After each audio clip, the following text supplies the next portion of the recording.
कृषि शिक्षा की जानकारी के लिए साई एग्री एक्सपर्ट के चैनल को सब्सक्राइब करें व बेल आइकन को दबाना बिल्कुल ना भूलें। Hello dear student, welcome to Sai classes. आज हम चर्चा करेंगे जौ के बारे में, ठीक है, जिसे इंग्लिश में बार्ले कहते हैं। तो देखिए, आइए देखते हैं क्या क्या इंपॉर्टेंट पॉइंट्स है और कैसे इसका कल्टीवेशन किया जाता है। एक बात आप लोग को बता दूं कि जो जौ होता है वो गेहूं के सिमिलर होता है। इसमें डिफरेंस ये है कि जौ में जो उसका ऑन्स जो रहता है, सुख जो रहता है, ये जो दिख रहा है ऊपर में कांटे कांटे नुमा जो स्ट्रक्चर्स दिख रहे हैं, जिसको हम ऑन्स या हिंदी में क्या सुख कहते हैं, वो क्या है अधिक लंबे होते हैं। तो ये डिफरेंस है, दोनों का पर्पस अलग अलग होता है, बट इनिशियल स्टेज में प्लांट को पहचानना मुश्किल होता है। देखते हैं क्या क्या है। सबसे फर्स्ट है बॉटनिकल नेम।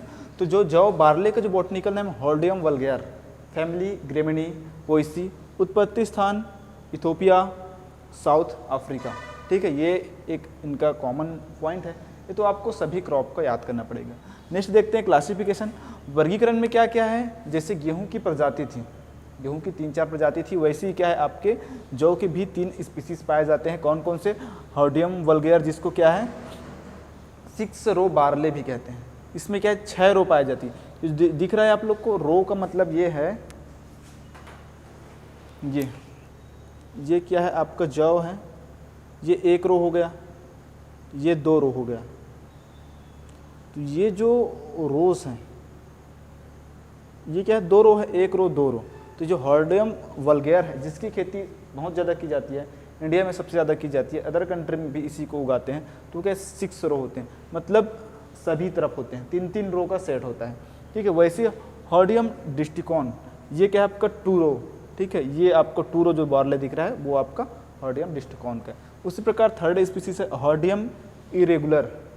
ये क्या है 2 और 6 दोनों प्रकार के कंबाइन, इसमें अलग अलग किस्में आते हैं, जिसमें क्या है कुछ किस्मों में 2 रोज होते हैं, कुछ किस्मों में 6 रोज होते हैं। तो ये है इनका वर्गीकरण, ठीक है। आइए देखते हैं आगे किस्म वैरायटी के बारे में चर्चा करते हैं। तो जौ की 2 प्रकार की किस्में पाई जाती है, एक तो छिलका युक्त हल्ड लेस, ठीक है, हल्ड युक्त, ठीक है, हल्ड बार्ले, और एक सेकंड है आपका हल्ड लेस, ठीक है, छिलका रहित। तो छिलका युक्त कहने का मतलब है, जब आप देखे होगे जब पूजा वगैरह करते हैं उस टाइम जौ को उपयोग करते हैं आग में सांकला के रूप में, तो उसमें क्या छिलका रहता है जनरली। और छिलका रहित जो जौ होता है वो गेहूं के समान आपको दिखने को मिलेंगे, ठीक है। तो छिलका युक्त में ज्योति, विजया, आज़ाद, रंजित, रत्ना है। छिलका रहित में डोलमा, करण, 489, ये इनकी किस्म है।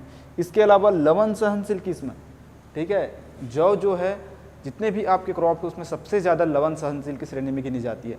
तो उसमें लवण सहनशील किस्म इसका मुख्य कौन सा है, B12, ठीक है, BL2, RD 2552, ये आपकी क्या है साल्ट टॉलरेंस, लवण सहनशील किस्म, ठीक है, ये।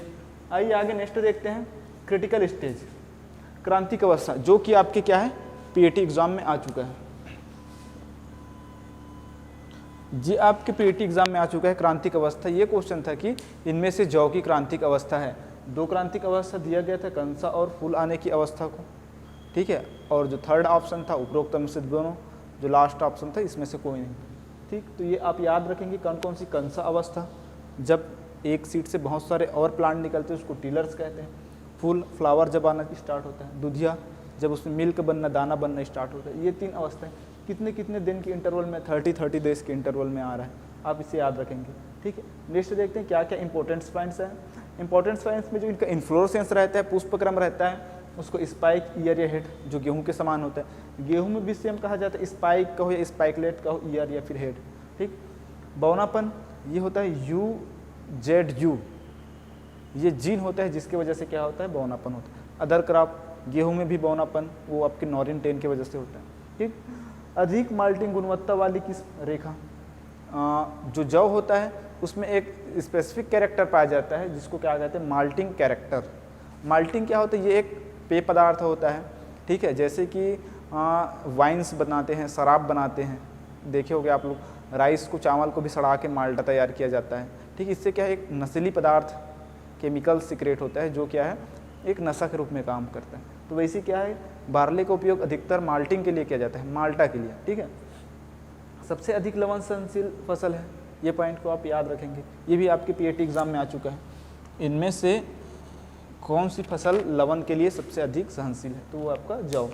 जौ की खेती मुख्य रूप से माल्टा के लिए बता चुका हूँ, माल्टा क्या है, एक नशीली पदार्थ है उसके लिए। ठीक, चपाती के लिए उपयुक्त किस्म नीलम। तो इतने सारे आपके इंपॉर्टेंट पॉइंट्स हैं जौ के बारे में। जौ से हर साल क्वेश्चन नहीं आते हैं, अल्टरनेट आते हैं, इस चीज़ को आप ध्यान रखेंगे। जो मेजर क्रॉप है उनमें से कंटिन्यू आते हैं, जो माइनर क्रॉप है जिनकी खेती कम की जाती है उनमें से हर साल क्वेश्चन नहीं आते हैं। ठीक है, तो इनका जो कल्टीवेशन है इस प्रकार है। इसके अलावा बहुत सारा चीज़ नहीं बताया, जैसे कि मैन्योर फर्टिलाइजर, तो वो क्या है, सेम आपका जो गेहूं में लगता है वही इसी में लगता है। इंसेक्ट डिसीज इनका नहीं पूछा जाता है, जो आपके इंसेक्ट डिसीज गेहूं में लगते हैं वो भी इसमें आते हैं। तो ये थर्ड ईयर स्टूडेंट हमारा जौ की खेती के बारे में। ठीक है, वेलकम टू साई क्लासेस। अब हम चर्चा करेंगे ग्राम के बारे में। ग्राम की खेती कैसे की जाती है, क्या क्या इंपॉर्टेंट पॉइंट्स है।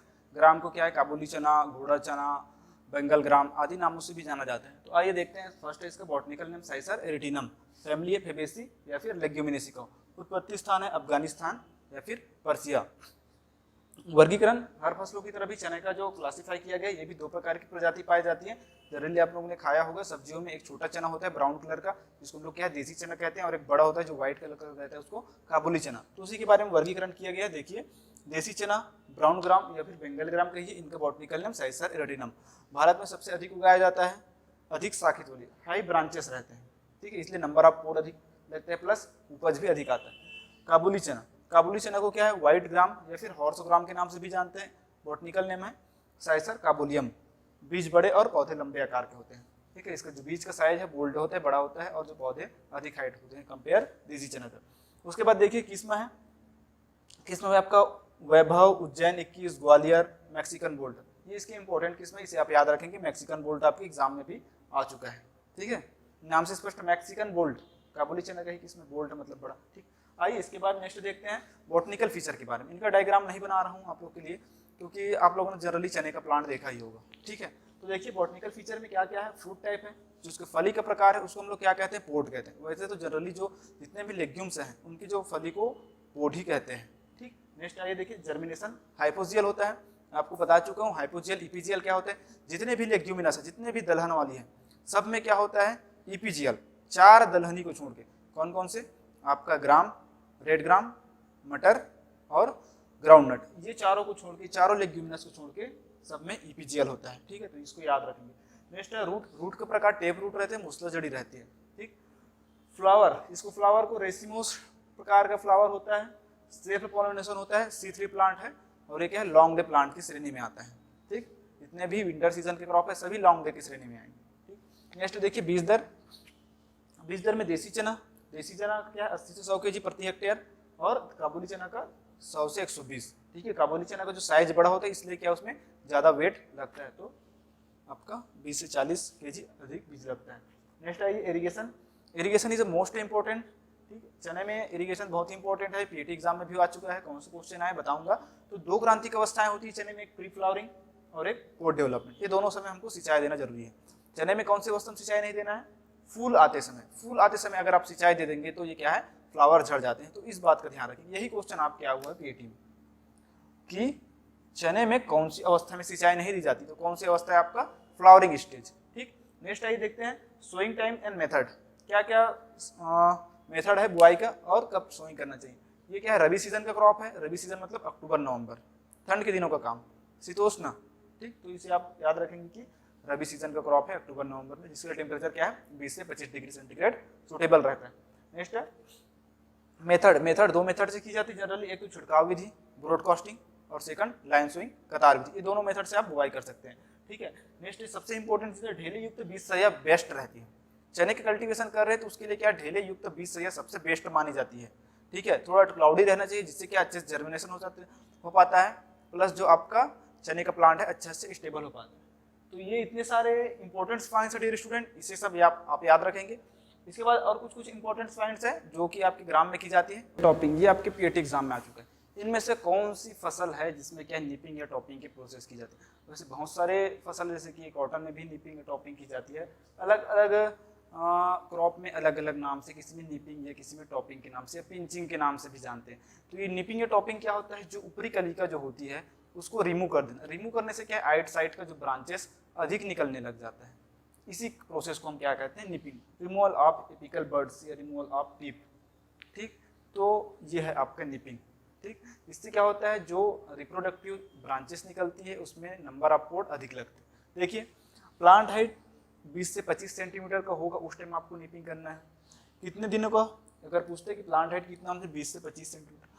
कब करना चाहिए, तो 50 से 60 डेट आफ्टर सोइंग, बुआई के 50 से 60 दिन बाद करते हैं। ठीक है, उद्देश्य क्या रहता है, शाखाओं की संख्या को बढ़ाना, जो आपके प्रजनक शाखा है उनकी संख्या को बढ़ाना इनका उद्देश्य होता है।